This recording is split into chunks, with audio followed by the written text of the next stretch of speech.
Polícia Federal investiga irmão do presidente Lula e ex-ministro da Previdência do governo Bolsonaro no escândalo da farra do INSS.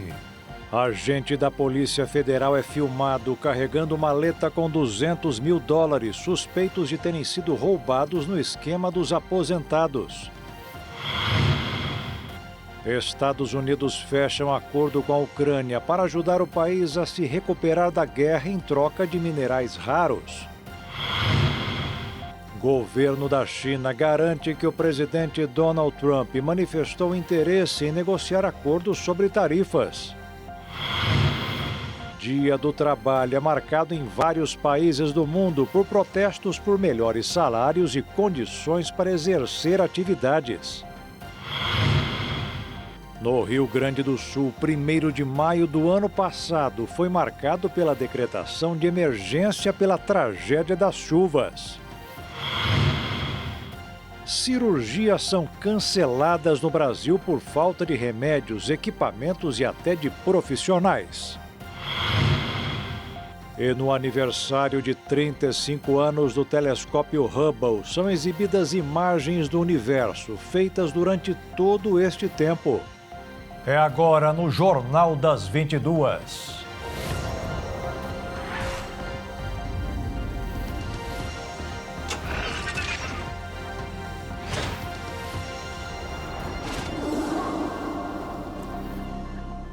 Olá, boa noite. O irmão do presidente Luiz Inácio Lula da Silva e o ex-ministro do Trabalho e Previdência do governo de Jair Bolsonaro são citados na investigação da Polícia Federal na fraude do INSS. A farra dos descontos indevidos afetou pessoas como doentes, com impossibilidade de locomoção e analfabetos. A Polícia Federal identificou um esquema bilionário de fraudes no Instituto Nacional do Seguro Social, INSS, envolvendo descontos indevidos nos benefícios de aposentados e pensionistas. O irmão do presidente Luiz Inácio Lula da Silva, Frei Chico, é o vice-presidente da SINAP, Sindicato Nacional dos Aposentados, Pensionistas e Idosos. A investigação revelou ainda que milhares de aposentados e pensionistas tiveram valores descontados, sem autorização prévia e, em muitos casos, sequer conheciam as entidades responsáveis pelas cobranças. As denúncias vieram acompanhadas de uma enxurrada de reclamações e ações judiciais por parte dos prejudicados.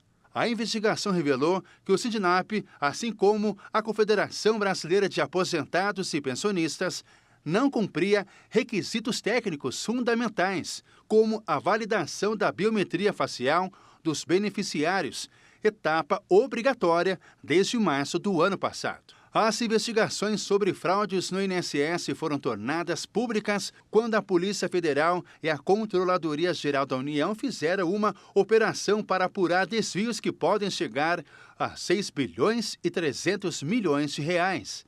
A investigação sobre os descontos indevidos em aposentadorias do INSS indica que pessoas especialmente vulneráveis teriam sido vítimas de fraude, moradores de zonas rurais com dificuldades para acessar a internet e se deslocar até um posto da Previdência Social, pessoas com deficiência, doentes com impossibilidade de locomoção e analfabetos.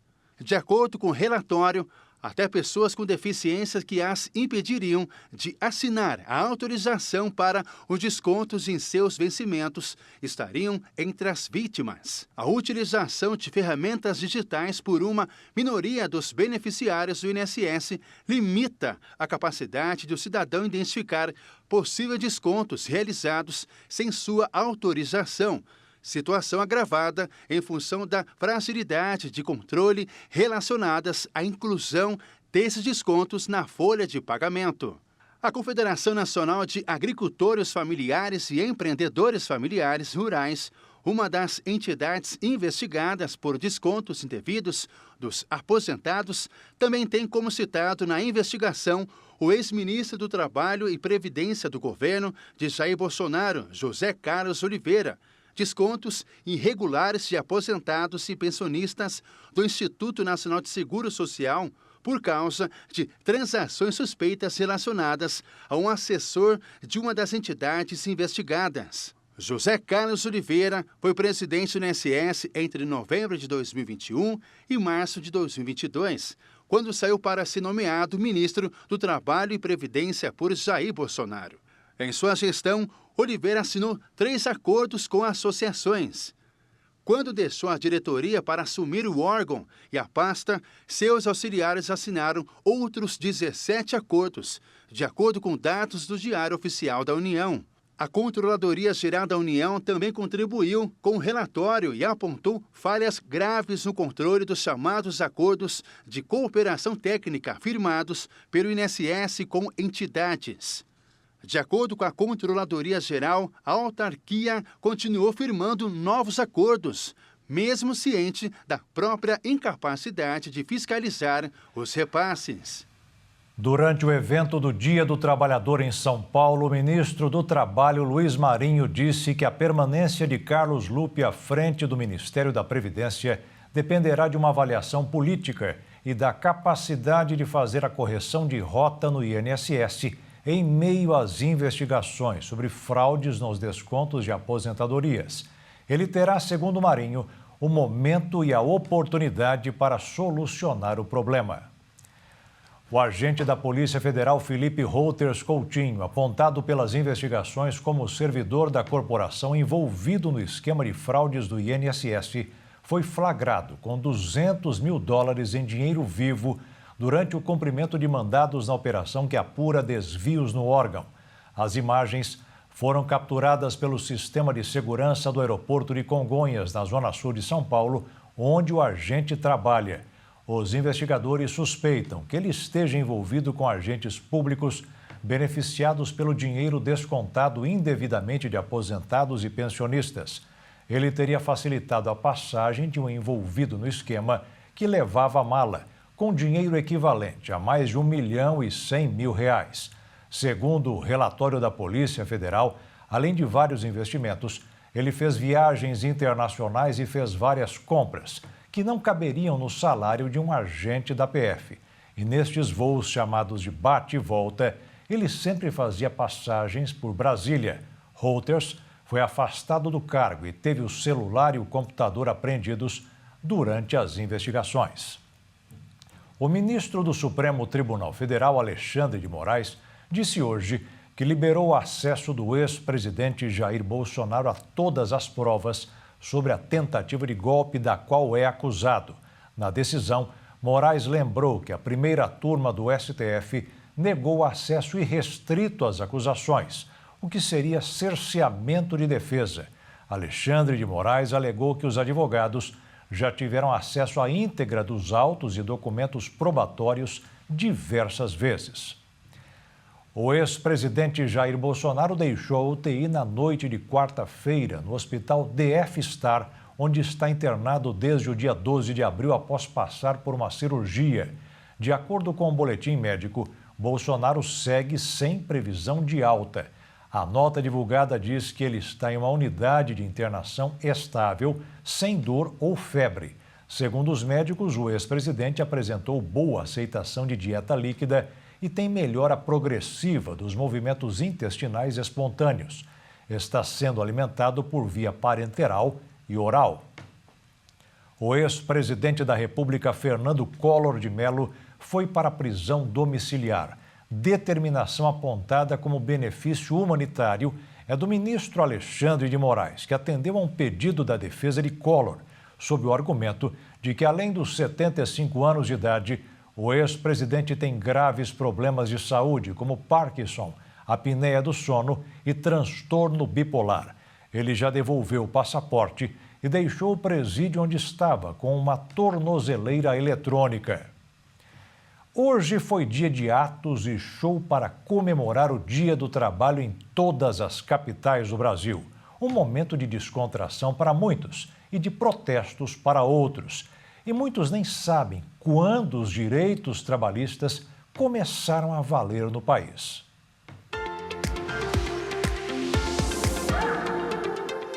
A taxa de trabalho informal ou sem carteira assinada registrou 38% no mercado de trabalho no trimestre até fevereiro. O trabalhador por conta própria ou informal é todo aquele que não participa de uma relação subordinada de trabalho, ou seja, não tem um chefe nem é chefe de ninguém. Mas também existem trabalhadores informais que não são trabalhadores por conta própria. Eles têm um chefe e deveriam ter carteira assinada, mas não têm. Nesse caso, eles são considerados assalariados informais. Havia 39 milhões de trabalhadores atuando na informalidade no período, segundo os dados da Pesquisa Nacional por Amostra de Domicílios Contínua, apurada pelo IBGE.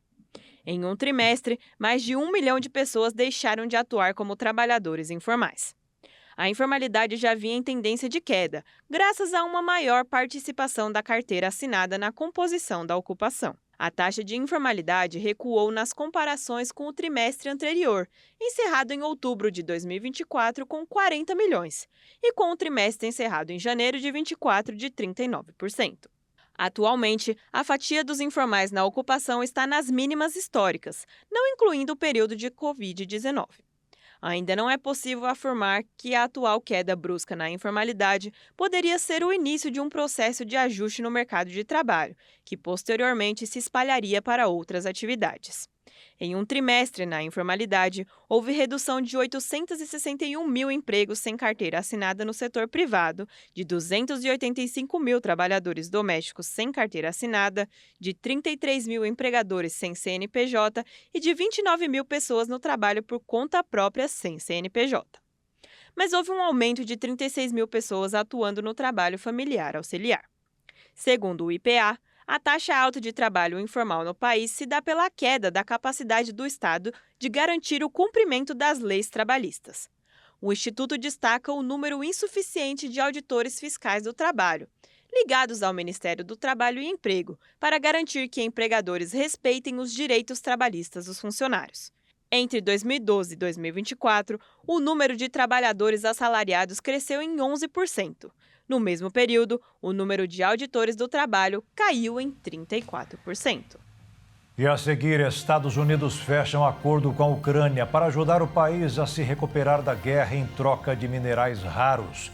E Dia do Trabalho foi marcado em vários países do mundo por protestos por melhores salários e condições para exercer atividades.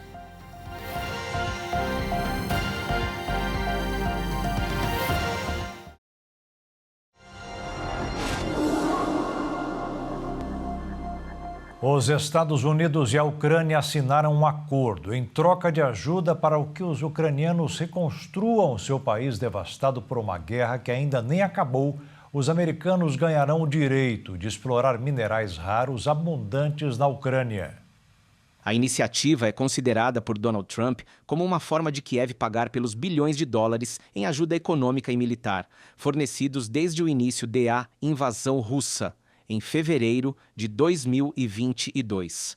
Já Kiev espera que o acordo abra caminho para o apoio contínuo dos Estados Unidos e um cessar-fogo com a Rússia, apesar da ausência da garantia de segurança que impediria ataques russos após um eventual cessar-fogo. Mas Trump disse em várias ocasiões que a simples presença de empresas americanas em solo ucraniano seria, por si só, uma garantia de que ninguém atacaria o país.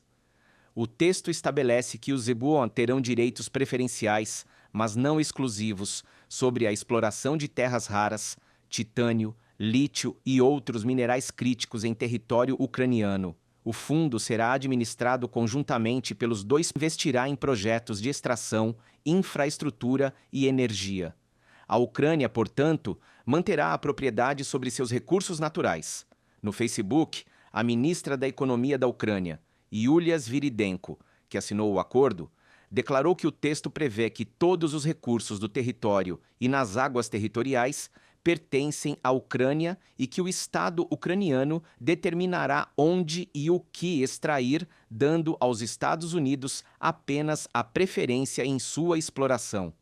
O acordo de mineração criará um fundo controlado pelos norte-americanos que receberão receita dos recursos naturais da Ucrânia, incluindo elementos de terras raras, mas também outros recursos valiosos, como petróleo e gás natural. O texto parece manter a porta aberta para a Ucrânia ingressar na União Europeia, e as negociações de adesão começaram formalmente em junho do ano passado. A Ucrânia controla mais de 100 grandes depósitos de minerais essenciais, de acordo com um estudo da Escola de Economia de Kiev, juntamente com reservas modestas de petróleo e gás natural. Além disso, o país detém cerca de 5% dos recursos minerais e terras raras do mundo, como titânio usado na construção civil, em aviões, em implantes ortopédicos e como aditivo em tintas e cosméticos, incluindo protetor solar, entre outros. Urânio usado em usinas e armas nucleares. A Ucrânia tem as maiores reservas da Europa. Lítio é um elemento crucial em baterias, incluindo as de veículos elétricos e em outros produtos industriais. A Ucrânia tem 1/3 das reservas totais da Europa. Manganês usado na fundição de aço, zircônio empregado na indústria cerâmica, barras de combustível nuclear e diamantes artificiais, grafite utilizado na fabricação de aço e motores elétricos. A Ucrânia é um dos maiores produtores mundiais. Mais de 100 milhões de brasileiros estão ocupados hoje no mercado de trabalho. E neste dia 1º de maio, é bom observar uma divisão muito importante. O número de informais ou que trabalham por conta própria está crescendo muito mais do que os que têm registro em carteira.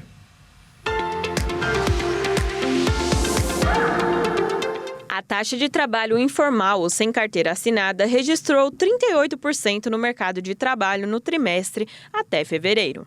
O trabalhador por conta própria ou informal é todo aquele que não participa de uma relação subordinada de trabalho, ou seja, não tem um chefe nem é chefe de ninguém. Mas também existem trabalhadores informais que não são trabalhadores por conta própria. Eles têm um chefe e deveriam ter carteira assinada, mas não têm. Nesse caso, eles são considerados assalariados informais. Havia 39 milhões de trabalhadores atuando na informalidade no período, segundo os dados da Pesquisa Nacional por Amostra de Domicílios Contínua, apurada pelo IBGE. Em um trimestre, mais de 1 milhão de pessoas deixaram de atuar como trabalhadores informais. A informalidade já vinha em tendência de queda, graças a uma maior participação da carteira assinada na composição da ocupação. A taxa de informalidade recuou nas comparações com o trimestre anterior, encerrado em outubro de 2024 com 40 milhões, e com o trimestre encerrado em janeiro de 2024 de 39%. Atualmente, a fatia dos informais na ocupação está nas mínimas históricas, não incluindo o período de Covid-19.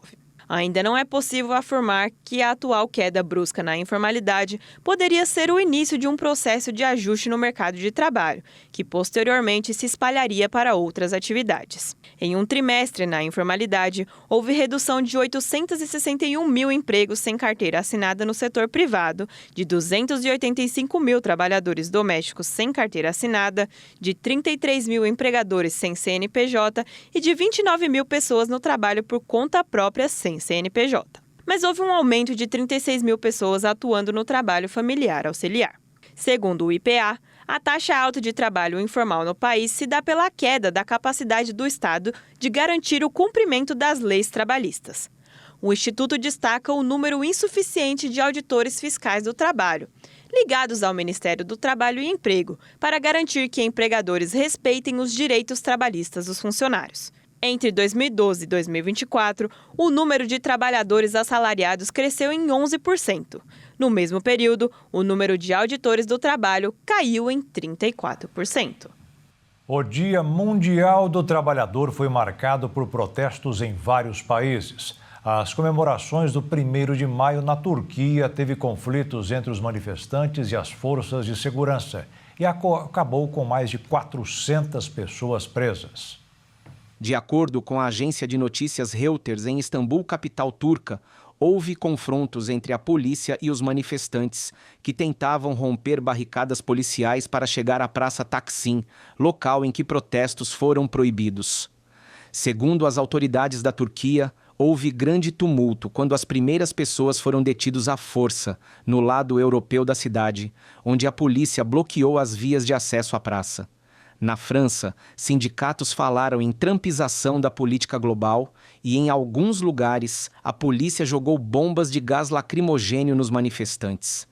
Segundo o sindicato, mais de 300 mil pessoas, incluindo 1.000 em Paris, participaram das manifestações em todo o país. Na Itália, um boneco do presidente dos Estados Unidos, Donald Trump, foi visto pelas ruas de Turim. Os manifestantes no país europeu criticaram o tarifaço de Trump, que tem causado turbulências na economia mundial. Foram realizados protestos também no Reino Unido, Alemanha, Portugal e Espanha. E em Taiwan, o presidente Lai Ching-te defendeu um pacote de estímulo para conter os efeitos das tarifas impostas pelos Estados Unidos.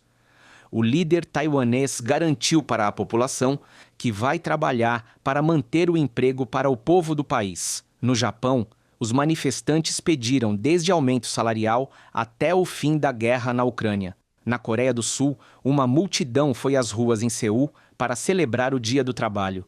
Os manifestantes ignoraram a chuva para pedir o reconhecimento dos seus direitos trabalhistas. Já na Indonésia, o presidente do país prometeu erradicar a pobreza diante de uma multidão reunida em Jacarta. Alguns operários lembraram que muitas empresas realizam operações antissindicais contra os direitos dos trabalhadores no país. Milhares de trabalhadores em Bangladesh protestaram na capital Dhaka. Carregando bandeiras e cartazes, os manifestantes exigiram melhores condições, salários justos e direitos trabalhistas. Em Cuba, o 1º de maio foi comemorado com um grande desfile em frente ao Palácio da Revolução para reafirmar a rejeição ao embargo dos Estados Unidos e a campanha perversa contra essas brigadas médicas cubanas. É a primeira grande marcha desde 2022, após manifestações mais modestas sobre a escassez de combustível e os problemas de transporte que afetam a ilha. Os Estados Unidos são uma exceção nesse 1º de maio, porque eles celebram a data no mês de setembro. Mesmo assim, os Estados Unidos registraram protestos contra as políticas do presidente de Donald Trump. Os manifestantes criticaram também as políticas de imigração, os ataques às faculdades americanas, o apoio a Israel e a participação do bilionário e aliado de Trump, Elon Musk, no governo americano. E a seguir, cirurgias são canceladas no Brasil por falta de remédios, equipamentos e até de profissionais. E no Rio Grande do Sul, 1º de maio do ano passado, foi marcado pela decretação de emergência pela tragédia das chuvas.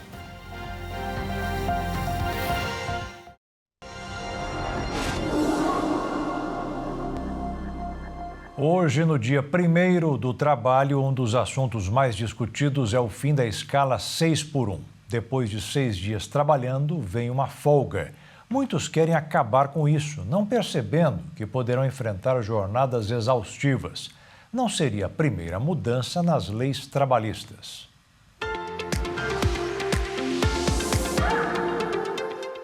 As reformas trabalhistas têm o objetivo de flexibilizar as condições de trabalho no Brasil, trazendo mudanças em relações de trabalho, reconhecer novos vínculos e modalidades trabalhistas. Antes da grande reforma trabalhista de 2017, outras legislações que também podem ser consideradas como reformas, como a Lei 13.874 de 2019, que ajustou pontos da reforma anterior, que geraram controvérsia e que eram necessários para a melhor aplicação da reforma. O Decreto 10.854 de 2021, que foi criado durante a pandemia da Covid-19, onde o governo Bolsonaro editou e trouxe outras mudanças na legislação trabalhista. E a Reforma Trabalhista de 2017, que foi a de maior impacto, a mais abrangente e que alterou mais de 100 pontos da CLT, se destacando as mudanças como a introdução do trabalho intermitente, o home office, a flexibilização da jornada de trabalho, contribuição sindical, que antes era obrigatória, mas depois da reforma passou a ser facultativa, sendo preciso que cada trabalhador manifeste o desejo de seguir ou não, fazendo repasse de verba ao sindicato de sua categoria. Aviso prévio e rescisão trabalhista. As empregadas domésticas que não tinham tantos benefícios antes da reforma e trabalharam informalmente puderam contar com pontos positivos, como a flexibilidade de jornada, que beneficia a empregada que trabalha em horários específicos ou que desejam ter o horário mais flexível. mas com mais atenção à liberdade de negociações das condições de trabalho, criando acordos com quem está empregando. A jornada parcial das domésticas continua em 25 horas semanais e, se for necessário rescisão trabalhista, não é exigida a homologação da rescisão trabalhista para as domésticas que têm carteira assinada há mais de um ano. A falta de anestesista nos hospitais públicos do país tem causado cancelamentos de cirurgias. De cada 4 cirurgiões, 3 relatam que tiveram que cancelar cirurgias nos últimos 6 meses. No SUS, Sistema Único de Saúde, a fila de espera por uma operação é de cerca de 1.300.000 pessoas, situação agravada pela suspensão dos atendimentos. Em 8% dos casos, os médicos suspenderam as cirurgias por falta de profissionais, equipe incompleta ou contratempos do próprio cirurgião. Ainda há questões de organização e de planejamento, como, por exemplo, quando uma operação é longa e a próxima prevista tem que ser cancelada. 3 em cada 4 cirurgiões brasileiros relatam que tiveram que cancelar cirurgias no Brasil nos últimos 6 meses e afirmaram que não puderam realizar os procedimentos em segurança por problemas na estrutura hospitalar ou por falta de pessoal, como anestesistas, medicamento fundamental para sedar o paciente. Um estudo de demografia médica no Brasil revela grandes disparidades em relação às cirurgias no país e mostra também que o problema da distribuição de profissionais pelo território se repete entre os cirurgiões e que há sérias diferenças no acesso a técnicas cirúrgicas mais avançadas na comparação entre o Sistema Único de Saúde e a rede privada. Os cirurgiões gerais, porém, distribuem-se desigualmente pelo país e concentram-se especialmente nas regiões Sul e Sudeste, assim como a oferta de cirurgias. Desse modo, 2 níveis de desigualdades na realização de procedimentos cirúrgicos se sobrepõem no Brasil, um entre regiões e unidades da federação e outro entre os setores público e privado. De acordo com o documento, a taxa de remoção do apêndice, um procedimento cirúrgico de urgência que requer diagnóstico e intervenção rápido, é maior entre pacientes da rede privada do que no SUS. A taxa de cirurgia para remover a vesícula biliar e as cirurgias de hérnias da parede abdominal, que em geral são consideradas seletivas, também é maior no Sistema Único de Saúde. Além disso, o relatório aponta que pacientes do SUS também são menos submetidos a cirurgias por videolaparoscopia, tipo de procedimento considerado minimamente invasivo e que há décadas tem sido preconizado por estar associado ao menor tempo de recuperação, dor e sangramento. Morreu nesta quinta-feira, aos 84 anos, a cantora Nana Caymmi. Nascida de Nair Tostes Caymmi, Nana, como era conhecida, cresceu em uma família de músicos. Era filha de Dorival Caymmi com Estela Mares, irmã de Danilo Caymmi e Dori Caymmi. A artista estava internada desde julho do ano passado na Casa de Saúde São José, no Humaitá, na zona sul do Rio de Janeiro, onde deu entrada para tratar uma arritmia cardíaca. Segundo o hospital, a morte foi em decorrência da disfunção de múltiplos órgãos. Estreou na música ao lado do pai ainda adolescente. Em 1960, em um dueto na canção Acalanto, composta por Dorival quando ela ainda era bebê. Nana emprestou sua voz inconfundível para clássicos de Tom Jobim, Vinícius de Moraes, Milton Nascimento e Roberto Carlos. A cantora deixa 3 filhos e 2 netas. 1º de maio de 2024. Enquanto o Brasil comemorava o Dia do Trabalho, o governador do Rio Grande do Sul, Eduardo Leite, do PSDB, assinava o decreto de emergência em um estado devastado pela tragédia das chuvas. As tempestades começaram a cair no dia 28 de abril e só terminaram um mês depois. Vários municípios foram atingidos por mais de 1.000 milímetros de chuva. Foi a maior tragédia climática registrada até agora no Rio Grande do Sul. Os temporais afetaram a vida de mais de 2 milhões de pessoas ao atingir o equivalente a 95% das cidades gaúchas. No auge das chuvas, cerca de 79 mil pessoas ficaram desabrigadas após terem suas casas levadas ou destruídas pela água. Foram 184 mortes, além de 25 desaparecidos, segundo a atualização mais recente. O nível do Lago Guaíba chegou a 5,35 metros. A situação do estado poderia ter sido ainda pior se o sistema anti-cheias não tivesse funcionado. E mesmo assim, eles não funcionaram da forma que deveria. A chuva forte começou em 27 de abril em Santa Cruz do Sul, na região dos Vales. Sem parar, se estendeu por mais de 10 dias, sobrecarregando as bacias dos rios Taquari, Caí, Pardo, Jacuí, Sinos e Gravataí, que transbordaram e a água invadiu municípios, arrasando cidades e destruindo vidas. Como são interligadas, a água das bacias chegou ao Guaíba, em Porto Alegre, e à Lagoa dos Patos, em Pelotas e Rio Grande, que também transbordaram, inundando os municípios e tirando famílias de suas casas. A água chegou onde até então nunca havia chegado. A região da Serra também sofreu o impacto da chuva, principalmente em função de deslizamentos de terra. Problemas com a manutenção dos diques de prevenção de enchentes e a ausência de planos de ação voltados para as mudanças do clima potencializaram os efeitos das enchentes. E não foram só os seres humanos que sofreram com as enchentes. Muitos animais ficaram desamparados em suas cidades. O cavalo Caramelo, de Canoas, emocionou o Brasil ao ficar imóvel por pelo menos 24 horas em cima de um telhado, antes de ser resgatado pelo Corpo de Bombeiros. Ele teve que ser sedado para ser retirado do telhado em segurança. Foi internado com um quadro severo de desidratação e desnutrição. Ele foi encaminhado ao campus da Ubra para tratamento adequado e superou a desidratação em 2 semanas. Em menos de 2 meses, recuperou aproximadamente 50 quilos, voltando ao peso ideal. De símbolo dos impactos das mudanças climáticas, Caramelo passou a encarnar também a resiliência do povo gaúcho diante da tragédia. Ele foi um dos mais de 1.000 animais atendidos no Hospital Veterinário da Ubra durante as enchentes, em trabalho conjunto da equipe médica e de veterinários voluntários. Mais de 20.000 animais foram resgatados durante as enchentes e encaminhados a abrigos habilitados. A maioria voltou para casa ou foi adotado, mas muitos ainda seguem à espera de um novo destino. O número de animais sem lar após a enchente pode ser maior, pois muitas cidades afetadas não estão integradas ao sistema de registro. Também não há estimativa de quantos animais domésticos morreram nas enchentes.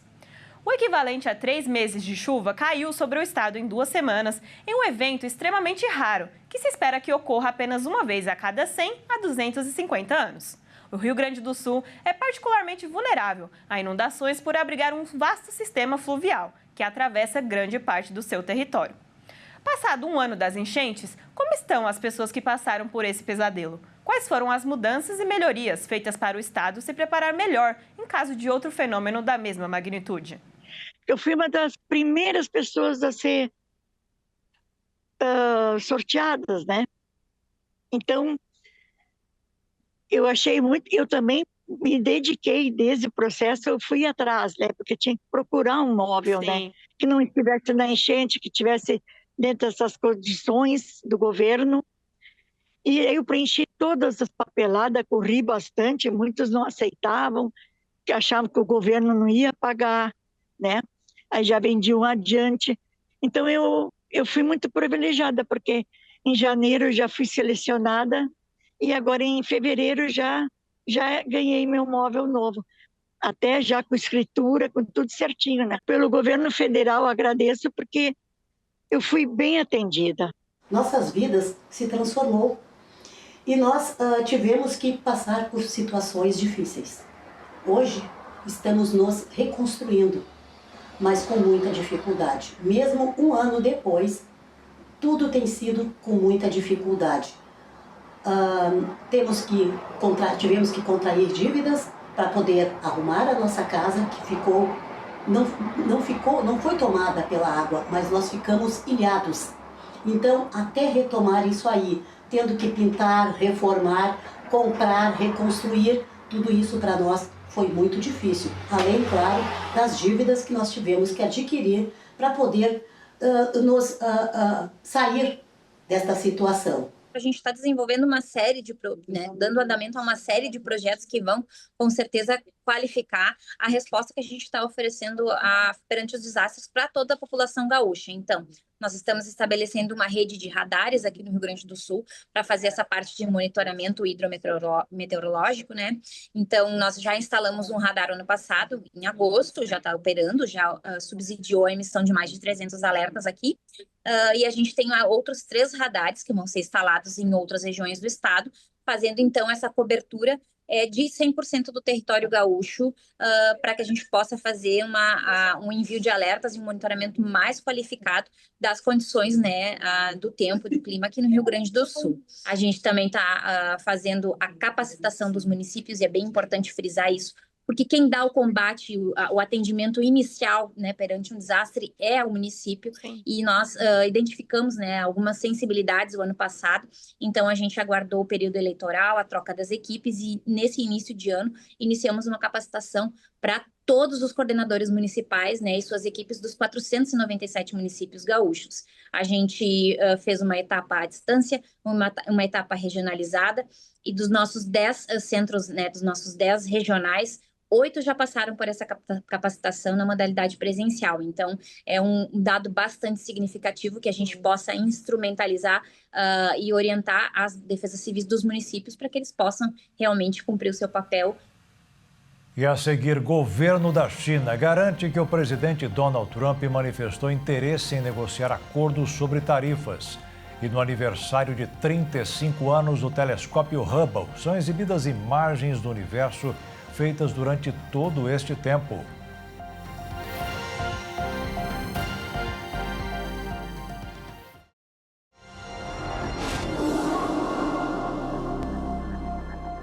Os Estados Unidos tomaram a iniciativa de procurar o governo chinês para negociar as tarifas comerciais que os países aplicam entre si desde abril.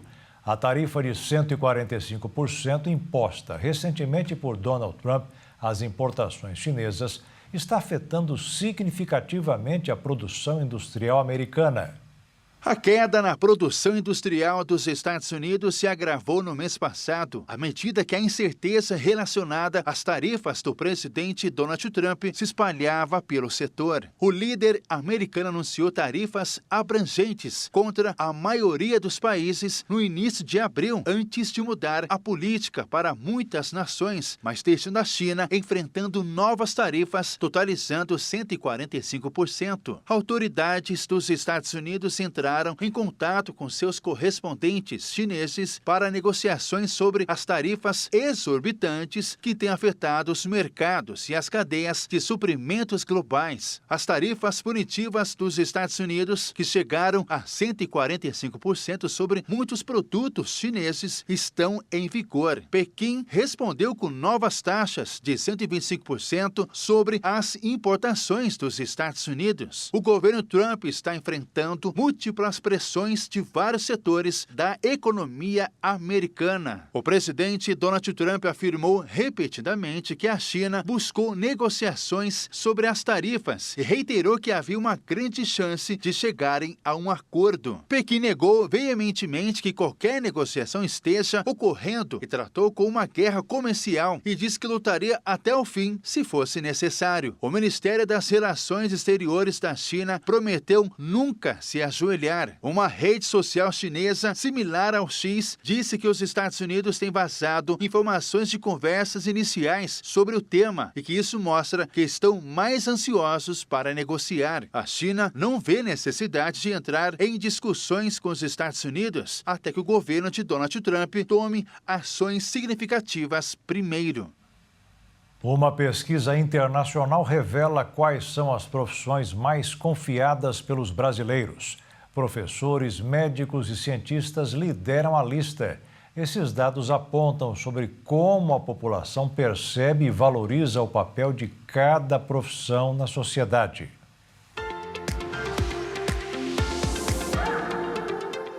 O mercado de trabalho está em constante transformação e entender quais são as profissões mais respeitadas e valorizadas pela sociedade ajuda a revelar as expectativas e necessidades da população. A pesquisa Ipsos de 2024, realizada em 32 países, analisou a percepção pública sobre a confiança e respeitabilidade de diferentes profissões. No Brasil, os professores ocupam o primeiro lugar, sendo considerados confiáveis por 58% dos entrevistados, seguidos por médicos com 53% e cientistas com 52%. Outros destaques são os profissionais de restaurantes e serviços de alimentação, com quase metade da aprovação dos entrevistados. A opinião sobre os motoristas de aplicativo também é dividida entre quem aprova e quem desaprova. A mesma situação dos profissionais da segurança, como os policiais. A categoria mais rejeitada é a dos políticos, que apresentam um índice elevado, com 67% de desconfiança. Esses dados reforçam a importância do papel social de cada atividade e destacam a responsabilidade envolvida no exercício profissional e o impacto gerado na sociedade. A valorização dessas profissões é o reflexo direto da contribuição que oferecem e ao bem-estar coletivo e ao desenvolvimento do país. Neste Dia do Trabalho, depois de tantas discussões sobre vagas, salários e jornadas, não dá para esquecer da evolução. Ainda sobram dúvidas sobre o que esperar do candidato cada vez mais presente na fila do emprego, a inteligência artificial. A revolução da inteligência artificial no mercado de trabalho ganhou destaque após facilitar algumas tarefas ou até realizando a mesma função que uma pessoa era responsável, aumentando a produtividade em uma empresa. Com o crescimento em um ritmo cada vez mais rápido, a mudança não demorou até chegar no jornalismo, avançando as técnicas de pesquisa, como redatores utilizando a inteligência artificial para redigir matérias como se fossem eles mesmos escrevendo. Novos meios de produção e consumo de notícia podem ser automatizados pela IA. Até mesmo os meios de distribuição podem se intensificar e detectar tendências de forma rápida. O relatório Tendências e Previsões para Jornalismo, Mídia e Tecnologia do ano de 2024, divulgado pelo Instituto Reuters para o Estudo do Jornalismo, pontuava que a inteligência artificial seria totalmente incorporada nos trabalhos das redações, e em todo o mundo naquele ano, 16% dos veículos de comunicação já tinham nomeado uma pessoa para ficar responsável pelo uso da IA na redação. Já neste ano, o relatório sugeriu uma crise de confiança na mídia pela fragmentação da audiência, especialmente pela disseminação de fake news, que afeta a credibilidade de veículos online, e o impacto do aumento da IA na criação e na recomendação de conteúdo, edição de vídeo e geração de texto serão fatores-chave. O diário italiano Il Foglio lançou uma edição de jornal inteiramente feita por inteligência artificial, com o objetivo de demonstrar que sim, a IA pode ser um auxílio a jornalistas, uma ferramenta que pode trazer novas possibilidades para a produção de conteúdo. Já para outros jornalistas que não concordam 100% com o uso da IA, colocar a ferramenta para realizar funções que outros jornalistas realizam no dia a dia pode reduzir a quantidade de profissionais envolvidos na criação da matéria, podendo até extinguir a necessidade deles e utilizarem apenas a máquina. Em uma sociedade que se reinventa a cada dia, a IA pode ser uma ferramenta poderosa, e seu uso responsável é fundamental. O uso levanta preocupações sobre a ética e a qualidade das informações geradas. Viver em equilíbrio entre máquina e humano é importante para garantir a qualidade do conteúdo. O telescópio espacial Hubble da NASA completa 35 anos em órbita neste ano. Desde abril de 1990, data de seu lançamento, o telescópio ajudou a reescrever livros didáticos de astronomia. Sobrevoando a atmosfera terrestre há 35 anos, o telescópio Hubble oferece uma visão clara do universo, capturando diversas imagens do sistema solar e até galáxias distantes. Muito antes de nascer, em 1946, o astrofísico Lyman Spitzer escreveu os benefícios científicos de ter um telescópio no espaço, mas foi apenas em 1977 que o Congresso americano aprovou o financiamento do projeto. Seu nome é em uma homenagem ao astrônomo Edwin Hubble, por ter demonstrado a existência de outras galáxias, além da nossa, e criou um sistema de classificação que as diferenciava por seu formato. O telescópio foi construído para ser atendido e consertado em órbita, sem que precisasse retornar para a Terra. Ao longo desse tempo, o telescópio tirou imagens extraordinárias. Entre elas estão uma grande tempestade em Saturno, descoberta em setembro de 1990, Nebulosa da Ambuleta, captada em 1995 por astrônomos com o auxílio do Hubble, nebulosa do Caranguejo, que, segundo a NASA, é uma das principais imagens já obtidas pelo telescópio, e também nuvens escuras na nebulosa Rosetta. Apesar da imagem ser de uma pequena proporção, é de uma formação estelar localizada a mais de 5.200 anos-luz de distância. De acordo com a NASA, ele auxilia outro telescópio, o James Webb, além de complementar missões, e no futuro também ajudará o Nancy Grace Roman, destacando a importância do Hubble para o desenvolvimento de novos descobrimentos no espaço.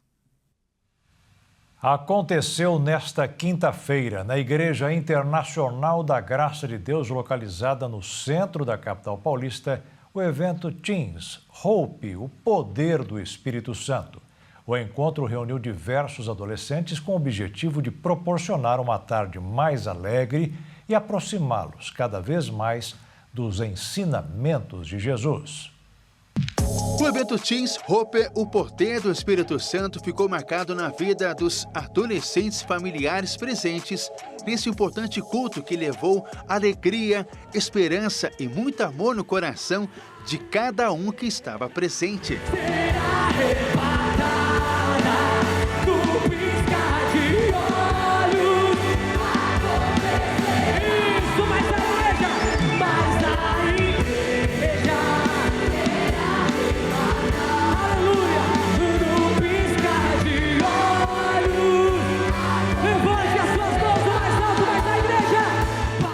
A programação especial contou bem no início com o testemunho do Gamer Vini, que falou que a igreja precisa ser o alicerce de cada pessoa e de cada lar. A gente vive num mundo lá fora que é muito conturbado.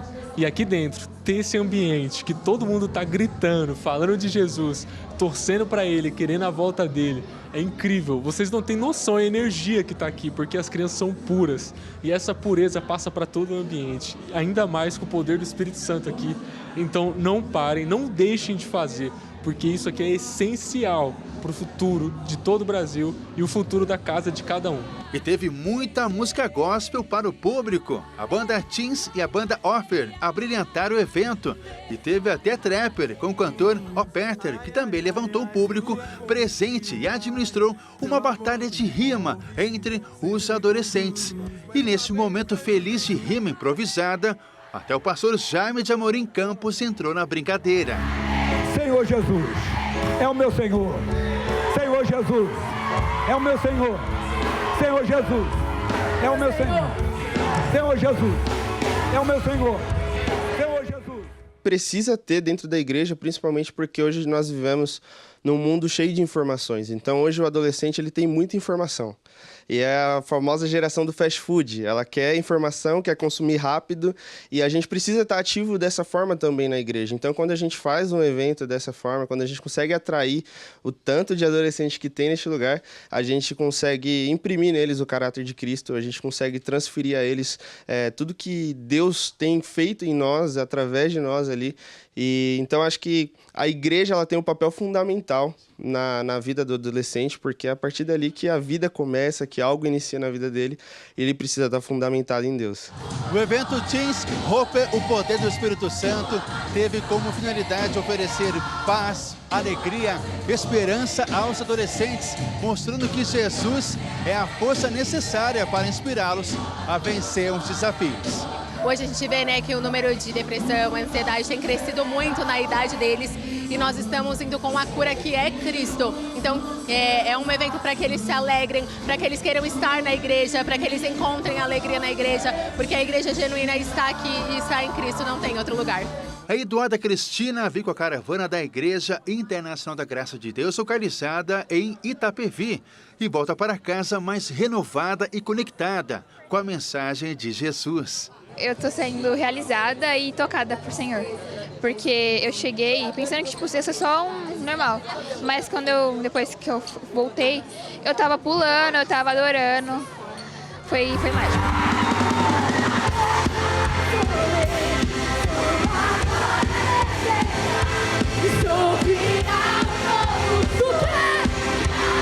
Só vocês a bateria agora, vai! O som! As palmas assim, ó! ouvi do que? Canta agora pra terminar. E o som